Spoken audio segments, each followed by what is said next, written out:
नमस्कार दोस्तों, आपका अपने YouTube चैनल नॉलेज जॉब सागर पे बहुत बहुत स्वागत है। दोस्तों, आज हम बात करेंगे टीजीटी की जो कुछ भी अपडेट आई है आज के न्यूज़पेपर में उसको लेकर। देखिए, पहले तो देखिए मैंने कुछ पॉइंट लिखे हुए आप स्क्रीन पे देख ही रहे होंगे। तो ये पॉइंट मैंने कहाँ से लिखा है पहले मैं ये बता देता हूँ आपको। देखिए, टीजीटी की अपडेट आई है, ये रही। ठीक है जी। इस न्यूज़पेपर में से मैंने कुछ पॉइंट निकाले आपके मेन जो बच्चों के डाउट बने हुए थे। देखिए, आपको पहले मैं न्यूज़पेपर की मोटी मोटी हेडलाइन ही पढ़ के सुना देता हूँ। देखिए, सबसे ऊपर लिखा है आरक्षित श्रेणियों की कट ऑफ अलग अलग होगी। ये आपकी सीईटी की न्यूज़ है। जो सीईटी की कट ऑफ बनेगी अभी वो अलग अलग बनेगी। ये अभी बहुत ज़्यादा चर्चा करने का विषय नहीं है, क्योंकि हमारी जो वीडियो है वो टीजीटी की अपडेट के लिए है। ठीक है, इसके बारे में हम सीईटी की वीडियो बनाएंगे, उसमें चर्चा करेंगे।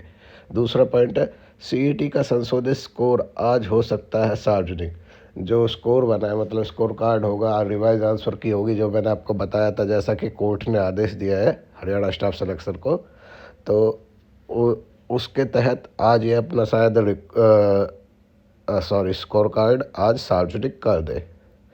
ठीक है, ऐसी उम्मीद जताई जा रही है। अब देखिए, ये है हमारे काम की चीज़, इस पे आ जाता है। देखिए, इसमें क्या है, टीजीटी के उम्मीदवारों की संख्या सामाजिक आर्थिक मानदंड के अंकों की सूची में कम क्यों है। एक तो ये क्वेश्चन पूछा था। ठीक है जी, मैं आपको ये बस मोटी मोटी हेडलाइन पढ़ के सुना रहा हूँ, बाकी इसका जो ब्यौरा है मैं आपको पीछे बता दूंगा। ठीक है, जो हमने पॉइंट आउट किए हुए हैं। दूसरा क्या है, टीजीटी में अगर किसी कारणवश नौकरी न होने के अंक क्लेम नहीं कर पाए तो अब मौका मिलेगा। अध्यक्ष जी से पूछा है, मिलेगा। तो ठीक है जी। अब देखिए, इसमें क्या है, ये दैनिक सवेरा ने पूछा, थोड़ा सा मैं बता देता हूँ। दैनिक सवेरा ने पूछा है कि टीजीटी के, चलो ये तो मैंने वैसे पढ़ ही लिया, उसमें भी इसका मैंने निचोड़ कर ही रखा है। तो हम चलते हैं अपने पॉइंट्स पे। ये रहे पॉइंट हमारे। ठीक है, देखिए, एक मिनट में एडिट कर लेता हूँ ताकि कुछ, हाँ देखिए, सबसे पहले तो ये HSS टीजीटी की अपडेट है, ये तो आपको पता ही है सभी बच्चों को। अब आते हैं हम अपने पॉइंट नंबर 1 पे। पॉइंट नंबर 1 क्या है, सोशो इकोनॉमिक मार्क लिस्ट। देखिए, इसमें क्या था, वो न्यूज़पेपर में से ही मैंने निकाला है कि भाई दैनिक सवेरा वालों ने पूछा था, भाई जब टीजीटी के हमारे 33,000 कैंडिडेट थे टोटल, और उसमें से 22,000 की लिस्ट क्यों आई है। ठीक है, एक तो ये पॉइंट था। और बाकी 10-11 हज़ार बच्चों की लिस्ट क्यों नहीं आई। तो इस पे भोपाल सिंह खत्री जी ने बोला है, भाई जिन्होंने जब फॉर्म भरते टाइम जिन्होंने क्लेम यस किया था, यानी कि जॉब है और जॉब नहीं है, जिन्होंने ये किया था बस उन्हीं को मार्क्स मिले हैं। देखिए, इसका मैं सबका संशोधन बाद में आपको इस पर थोड़ा सा विस्तार से चर्चा करने का विषय है ये, तो उस पर हम विस्तार से बात करेंगे। पहले हम अपने पॉइंटों को आउट कर लेते हैं, पॉइंटों को निकाल लेते हैं, क्या क्या पॉइंट बने हैं। ठीक है, पहला ये हो गया। दूसरा क्या है, candidate not appear in exam name in SEM मतलब सोशो इकोनॉमिक मार्क्स लिस्ट। ठीक है, तो ये मैंने शॉर्ट में लिख दिया है, सोशो इकोनॉमिक मार्क लिस्ट। तो अब देखिए, इसमें क्या है, ऐसे भी बच्चों का उस लिस्ट में नाम है, जो सोशो इकोनॉमिक मार्क की लिस्ट आई है, जो बच्चे पेपर ही देने नहीं गए, उन्होंने फॉर्म तो भर दिया लेकिन एग्ज़ाम देने नहीं गए, उनका भी इस लिस्ट में नाम है। तो आप देख सकते हो किस तरह से ब्लंडर हुआ पड़ा है हरियाणा स्टाफ सिलेक्शन का सिस्टम। उन्होंने उनका भी नाम दे दिया जिनका जो एग्ज़ाम में आए ही नहीं। ठीक है, अब अगले पॉइंट पे चलते हैं। The candidate appear in exam claim 5 marks but not in list. देखिए, पर ऐसे बच्चों का नाम नहीं है जो पेपर में आए थे और उन्होंने 5 नंबर क्लेम भी किया लेकिन लिस्ट में नाम नहीं है। अब आप समझ सकते हो किस हिसाब से काम कर रही है हमारा स्टाफ सिलेक्शन कमीशन। अब देखिए, इन सभी विषय पे चर्चा करेंगे। थोड़ा सा पहले पॉइंट ही निपटा लेते हैं हम अपने। ये भी हो गया हमारा। अब पॉइंट नंबर 4, ये सोशल इकोनॉमिक मार्क लिस्ट में नाम नहीं क्यों। तो देखिए, उन्होंने क्या बोला था, जिन बच्चों के नाम नहीं आए ये पॉइंट उनके लिए है। और बहुत सारे बच्चे घबरा रहे थे, परेशान हो रहे थे कि सर हमारा नाम नहीं है, डीबी में नाम है। तो इस चीज़ को लेके बहुत बच्चे, तो उन्होंने क्या बोला है, हमने बस लिस्ट में उन्हीं का नाम डाला है जिन्होंने यस और नो किया था उस टाइम पे, यानी कि जो 5 नंबर क्लेम करने नो जॉब वाले या तो यस किया था या फिर नो किया था, उनका ही नाम डाला है, ये बोला है इन्होंने, ठीक है। लेकिन मैं आपको एक बात बता दूंगा, वो अभी आपको आगे बताऊंगा। ये यस नो वाला मैं यहाँ लिख लेता हूँ, यस नो वाला, यस नो, ठीक है। तो देखिए अगले पॉइंट पे चलते हैं। Candidate who not claim 5 marks, ठीक है, जो जिन्होंने 5 नंबर क्लेम नहीं किए उनका भी लिस्ट में नाम है। ये तो पहले भी मैंने आपको बता दिया था, जिन कैंडिडेट ने क्लेम नहीं किए उनका नाम है, जिन्होंने क्लेम किए हैं उनका नाम नहीं है, जिन्होंने क्लेम किए हैं लेकिन एग्ज़ाम देने नहीं आए उनका नाम है, जो एग्ज़ाम देने तक भी नहीं आए उनका भी नाम इन्होंने डाल दिया है। अब देखिए दूसरी बात है, ओह सॉरी, ये देखिए 5वां पॉइंट, इस पर दोबारा बात करते हैं। Candidate who not claim 5 marks, ये मैंने पॉइंट आउट किया था, ये गलत मैंने आपको थोड़ा सा बता दिया, मैं अभी आपको बता देता हूँ। जिन कैंडिडेट ने 5 नंबर क्लेम नहीं किए, क्या वो अब दोबारा क्लेम कर सकते हैं? देखिए भूपाल सिंह खत्री जी शुरू से ही ये बोलते आ रहे हैं कि भाई हमने जो फॉर्म एप्लीकेशन के टाइम पे जो हमने जिन बच्चों ने क्लेम किए थे 5 मार्क्स, हम उन्हीं को 5 नंबर देंगे, लेकिन विड्रॉल करने का मौका देंगे सभी को जो जिन्होंने भी गलती से कर दिया है। ये शुरू से ही उन्होंने बोला है, उनका वक्तव्य यही रहा है। लेकिन देखिए आज के न्यूज़पेपर में उन्होंने क्या बोला है कि भाई हम डॉक्यूमेंट वेरिफिकेशन के टाइम पे जिन्होंने 5 नंबर मतलब नहीं कर पाए किसी कारण से, उनको भी डॉक्यूमेंट वेरिफिकेशन के टाइम पे 5 नंबर क्लेम करने का चांस मिलेगा, ठीक है। अब देखिए फिर क्वेश्चन ये उठता है कि भाई क्या ये पोर्टल दोबारा खुलेगा? उन्होंने बोला पोर्टल दोबारा नहीं खुलेगा किसी भी हालत में, आपको डीबी के टाइम पे ही ये मौका मिलेगा। 5 नंबर आप क्लेम भी कर सकते हो और आप विड्रॉल भी कर सकते हो, ठीक है जी। अब अगला चलते हैं। At the time of dB 5 marks withdrawal only और क्लेम ऑल्सो। देखिए अब अगला पॉइंट ये है कि जब हम डीबी कराएंगे उस टाइम पे हम अपने 5 मार्क्स विड्रॉल भी कर सकते हैं और अब हम क्लेम भी कर सकते हैं, जबकि पहले भोपाल सिंह खत्री जी ने साफ साफ बोला था कि भाई आप अपने 5 मार्क्स विड्रॉल तो कर सकते हो, क्लेम नहीं कर सकते, ठीक है।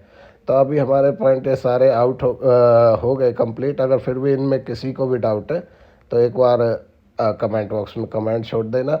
देखिए कमेंट बॉक्स में आप कमेंट छोड़ते हैं मुझे बहुत अच्छा लगता है। मेरी देखिए मैंने इतनी वीडियो बना दी और इतने सारे कमेंट आते हैं वीडियो पे, एक भी कमेंट ऐसा नहीं होगा, आप देख लेना जाके वीडियोस में कमेंट के वीडियोस के नीचे कमेंट बॉक्स में एक भी कमेंट ऐसा नहीं होगा जिसका मैंने रिप्लाई ना किया हो। एक भी कमेंट, सिंगल कमेंट ऐसा नहीं होगा। तो आप कमेंट करेंगे तो मैं ज़रूर आपके बात का रिप्लाई करूँगा, लेकिन आप अगर नहीं करेंगे तो फिर बात अलग ही है। हाँ अब देखिए हमारा जो पॉइंट था वो था यस नो वाला। अब आप देखना कि हरियाणा स्टाफ सिलेक्शन में कितना ब्लंडर चल रहा है, कैसे कैसे लोग बैठे हैं। ये अब जो ये बोलते हैं ना कि हरियाणा स्टाफ सिलेक्शन में सारे ही अनपढ़ बैठे हैं क्या, तो ये बात इस चीज़ से सिद्ध होती है, ठीक है। और खत्री साहब भी पता नहीं मेरे ख्याल से बिना किसी तैयारी के इंटरव्यू देने बैठ जाते हैं। उनको शायद अपने स्टाफ से बात करनी चाहिए पहले कि भाई ये इन इन मुद्दों पे बात हो रही है तो मुझे एक बार थोड़ा सा इसका डिटेल में बताइए, या वो उनको लिख के लाना चाहिए पेपर पे, अपने स्टाफ से लिखवाना चाहिए भाई ये पॉइंट है, तो इन पे क्या क्या क्या आपका स्पष्टीकरण है, सारी चीज़ें पहले पता होनी चाहिए। देखिए लेकिन वो क्या है, वो आ जाते हैं, उनको नहीं पता। देखिए भोपाल सिंह खत्री जी बेकार आदमी नहीं है, ये सब जानते हैं। वो इंटरव्यू देते हैं, उससे फ़ायदा बच्चों का ही होता है, ठीक है। लेकिन फ़ायदा बच्चों का होता है ये बात ठीक है, अब मैं मानता हूँ कि भाई बच्चों का फ़ायदा होता है, लेकिन नुकसान भी बच्चों का ही होता है इंटरव्यू देने से। अब आप कहोगे भाई इंटरव्यू देने से बच्चों का क्या नुकसान है? देखिए नुकसान ये है, जो भोपाल सिंह खत्री जी इंटरव्यू देते हैं वो पूरी जानकारी नहीं लेते, पूरी जानकारी प्राप्त नहीं करते, और जिसके वजह से बच्चों तक गलत इन्फॉर्मेशन पहुंचते। देखिए अब मैं इसमें 2-3 पॉइंट आपको बताऊंगा कि ऐसे क्या पॉइंट थे जो भोपाल सिंह खत्री जी ने पहले कुछ कहा था, अब कुछ कह रहे हैं, ठीक है। देखिए, सबसे पहला तो लिस्ट है ना, जो है सोशो इकोनॉमिक मार्क्स की लिस्ट, अभी तक उनके पास कोई ऐसा स्पष्टीकरण नहीं है जिससे बच्चे संतुष्ट हो जाए। ये यस नो वाला मैं बताऊं, उन्होंने बोला जिन्होंने यस किया है वो उनका मतलब जिन्होंने यस किया है 9 जॉब में, या जिन्होंने नो किया है, उनका लिस्ट में नाम दिया है। लेकिन अगर आप इन दोनों में से यस या नो कुछ भी नहीं करते हो ना, इन्होंने ये बोला जिन्होंने कुछ भी नहीं किया उनका नाम नहीं है लिस्ट में। लेकिन अगर आप यस या नो नहीं करोगे ना, फॉर्म भरते टाइम आपने अगर यस या नो नहीं किया होगा तो आपका फॉर्म ही एक्सेप्ट नहीं होगा। वो मैंडेटरी था, उस पर स्टार मार्क्स था कि भाई आपको ये भरना ही भरना है, या तो आप यस भरेंगे या नो भरेंगे, ठीक है। लेकिन इन्होंने अभी जो बोला है, अभी जो इंटरव्यू में बोला है, ये न्यूज़ में आपको टेलीग्राम चैनल पे भेज दूंगा। टेलीग्राम चैनल का आपको लिंक मिल जाएगा डिस्क्रिप्शन में, आप वहाँ से पढ़ भी सकते हो, आपको ये वीडियो भी मिल जाएगी, ठीक है।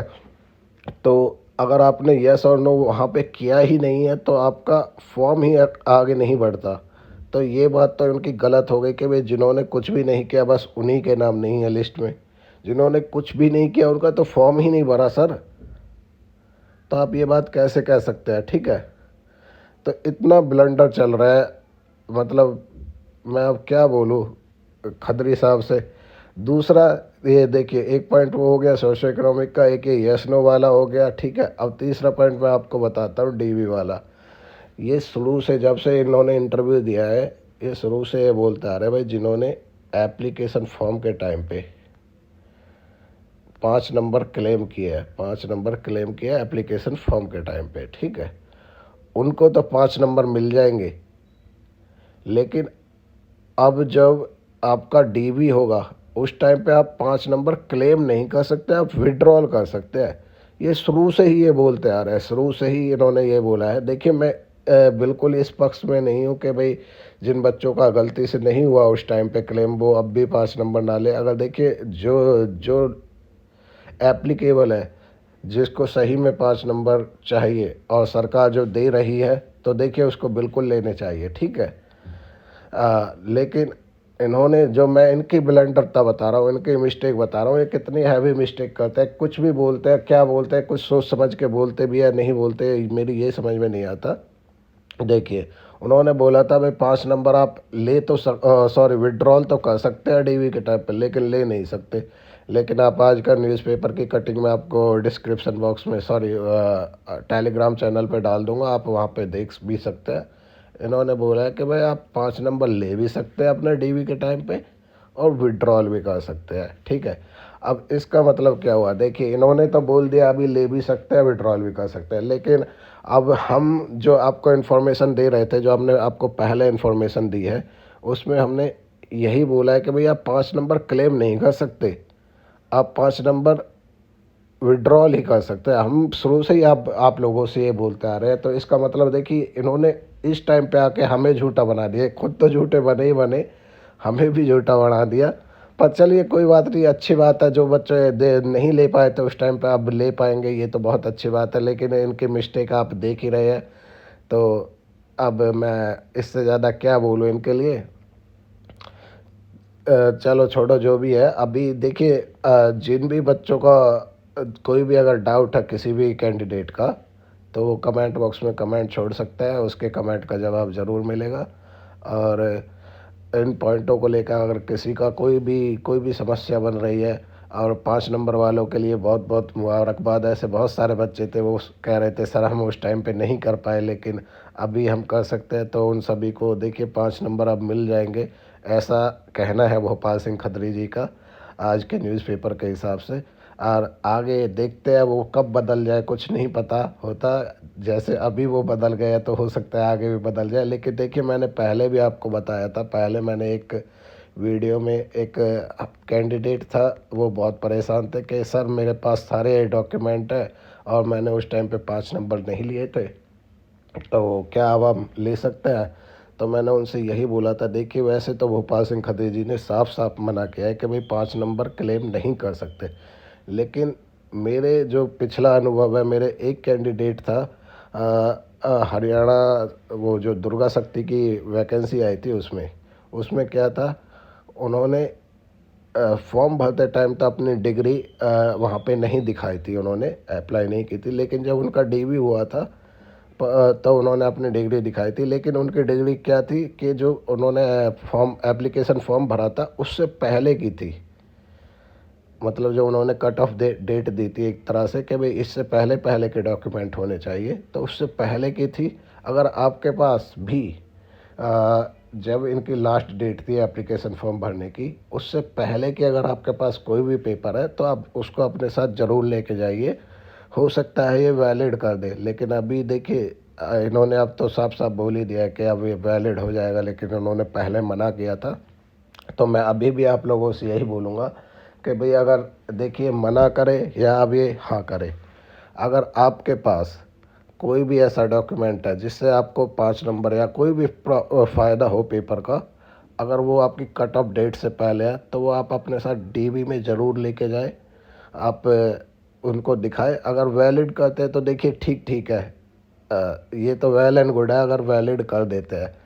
अगर देखिए नहीं भी करते हैं तो हमारा क्या जाता है, अपना मतलब अपना क्या जाता है। हमने तो वो पहले भी नहीं मान रहे थे, वो अभी भी नहीं मान रहे। अगर मान जाते हैं तो आपका प्रॉफिट हो ही जाएगा। तो मैं तो आपसे यही कहूँगा, अगर किसी के भी पास कोई भी ऐसा सर्टिफिकेट है, डॉक्यूमेंट है जो आपको कुछ प्रॉफिट दे सके, 5 नंबर का या कुछ भी प्रॉफिट दे सके, और वो कट ऑफ डेट से पहले, तो वो आप अपने साथ ज़रूर लेके जाए।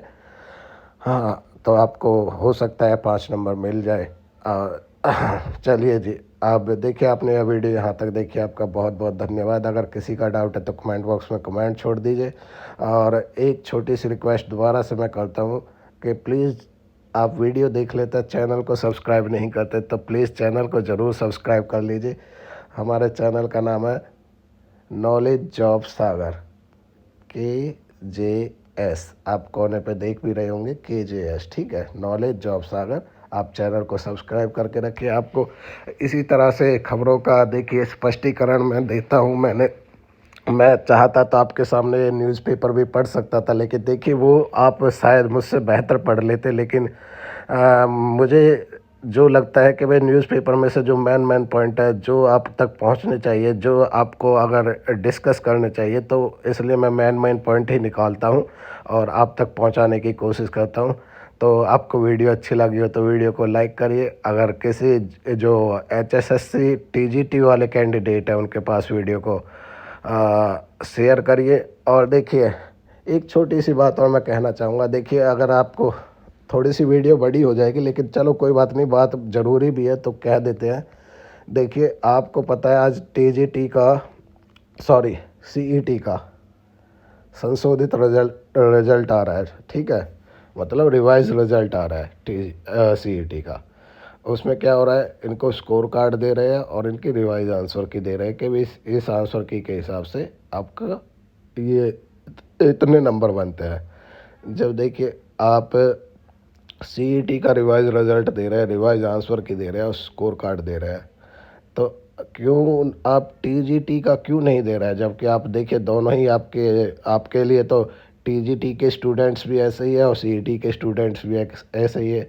आपका तो कर्तव्य बनता है कि आप अपने डिपार्टमेंट में इक्वालिटी का एक बना के रखें, ठीक है जी। और इक्वालिटी का राइट सभी कैंडिडेट का है, ये नहीं है कि भाई CET का ही बस राइट बनता है क्योंकि वो कोर्ट में चले गए तो उनका राइट बनता है, और TGT वालों का कोई राइट नहीं बनता है। देखिए TGT के कैंडिडेट को भी जानने का, अपने नंबर मार्क्स जानने का हक है। और क्यों जानने का हक है, ये भी आपकी कमी के कारण जानने का हक है, क्योंकि आपने इतना बड़ा ब्लंडर कर रखा है आंसर की में। जो आपने TGT इंग्लिश की आंसर की बना रखी थी, उसमें उसमें आपने कितना बड़ा ब्लंडर कर रखा है। 7 क्वेश्चन रिपीट करे हैं, 7 क्वेश्चन मतलब रिवाइज करे हैं, उनके आंसर रिवाइज करे हैं। अब बच्चों को जब यही नहीं पता भाई कौन से 7 क्वेश्चन है, किन का रिवाइज करा है, कौन से आंसर को रिवाइज करा है, तो उनको अपने नंबर कैसे पता चलेंगे? अगर उनको नंबर ही नहीं पता कि भाई मेरे ये क्वेश्चन सही हो गए, इन 7 में से कितनों के सही हुए होंगे, कितनों के गलत हुए होंगे, कितने ऐसे होंगे जिनके पहले सही थे अब बाद में गलत हो गए, या कितने ऐसे हुए हैं जिनका पहले गलत थे अब बाद में सही हो गए। 7 नंबर एक बड़ा नंबर हो जाता है सर, ठीक है। अगर आप ये बता दें बच्चों को कि भाई ये क्वेश्चन या रिवाइज आंसर की डाल दे, तो बच्चों का अपने नंबर थोड़ा सा कंफर्म हो जाएंगे और वो इस हिसाब से अंदाज़ा लगा सकते हैं कि भाई इतने बच्चों को डीवी के लिए बुलाया गया है और इतने बच्चों का फाइनल सिलेक्शन में नाम इस हिसाब से आया है और मेरे नंबर इतने थे, इस वजह से मेरा नंबर नहीं आया या फिर इस वजह से मेरा नंबर आ गया, मेरे नंबर इतने बढ़ गए उस वजह से मेरा नंबर आ गया। तो मेरे ख्याल से देखिए रिवाइज आंसर की एक बार टीजीटी की भी सभी सब्जेक्ट की डाल देनी चाहिए, जिनका डीवी आ गया है उनका भी और जिनका नहीं आया उनका भी। तो बच्चे शायद थोड़ा संतुष्ट हो जाए और ये बच्चों के हित में रहेगा। अगर ये बात खत्री साहब तक कोई पहुंचा सकता है तो प्लीज़ पहुंचा दीजिए। देखिए मैंने 2 बार 3 बार मेल डाल दिया है इसके रिगार्डिंग, लेकिन वहाँ से कोई जवाब नहीं आता है। तो मैंने जो मैंने कोशिश करनी थी वो मैंने कर ली। मैंने आपको पहले भी बताया था, अगर किसी भी बच्चे को अपने मार्क्स जानने हैं तो एक छोटा सा आप काम कर सकते हैं। जो सीईटी वाले कैंडिडेट थे कोर्ट में गए थे, उसी के साथ आप अपनी अपील दायर कर दे भाई टीजीटी में भी सर यही हो रहा है, अब बच्चों को मार्क्स नहीं पता है और डीवी के लिए बुलाया गया है। तो शायद आपके भी डिटेल मार्क्स और डिटेल रिजल्ट आपका देखें। मैं यही नहीं चाहता कि भर्ती कोर्ट में जाके फंसे, ये मेरा बिल्कुल ऐसा इरादा नहीं है। लेकिन मैं ये चाहता हूँ कि भाई बच्चों को जो अपने मार्क्स जानने का पूरा हक है कि भाई बच्चे को यह पता होना चाहिए मेरे 60 मार्क्स है, मेरे 65 मार्क्स है, मेरे 55 मार्क्स है और 56 वालों का सिलेक्शन हुआ है या 58 वालों का सिलेक्शन हुआ है, मेरे 56 है इसलिए नहीं हुआ, या मेरे 65 मार्क्स है मेरा इसलिए हो गया। तो ये जानने का हक बच्चों को है क्योंकि उन्होंने इसके लिए मेहनत करी है।